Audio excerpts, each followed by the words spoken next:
What's up, everybody? My name is Shannon and I am still waiting for my Satyr, and today we are talking about Inquisitor, Rise of the Red Blade by Delilah S Dawson. I was not planning on reading this book.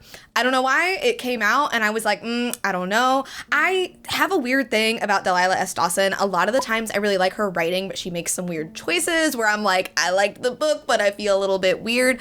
But a lot of people were recommending me this book, so I decided to pick it up anyway. And honestly, I was obsessed with it. This is a story about a girl named Iskatakaris. She is a Padawan at the beginning of this book, and it actually starts during the Battle of Geonosis, and then it goes all the way up to Order 66, and then we even get a time jump later on. And in the story, obviously, we know that this is Rise of the Red Blade. We're going to see her fall to the dark side. We're going to see her become an Inquisitor, but her journey to get there was truly beautiful. Like, I thought this book was going to be entirely just about the Inquisitors. I thought that Iskatakaris was going to be an Inquisitor the entire time. I did not imagine that this book was going to start so early on in her life. So seeing her, get promoted to Jedi Knight very quickly along with everybody else now that the Clone Wars have begun was very interesting. And to see that she also was not liked by Mace Windu and was told a lot of lies and taught to suppress her emotions and things like that.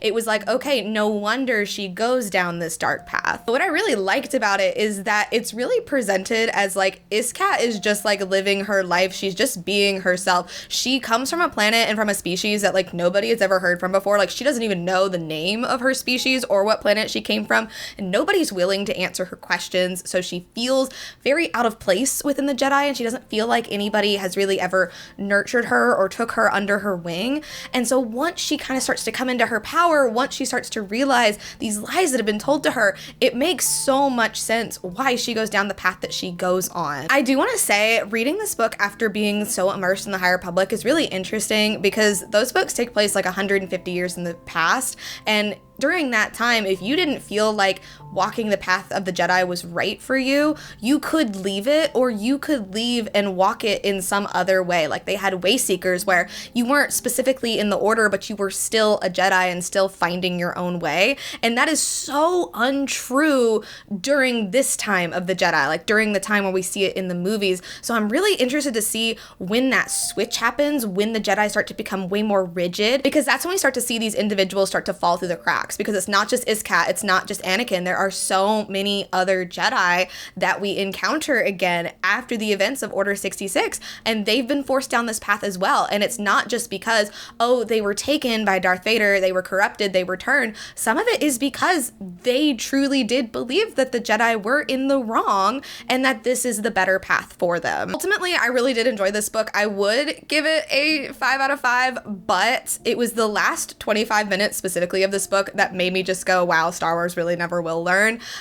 It didn't sour my entire reading experience, but the ending itself just really did take a lot of my enjoyment away. So I ended up giving it a 4.5, and I'm giving it an A-. I still really recommend it, but I wouldn't go into it expecting it to be like super groundbreaking or super like, man, we need to see more of this.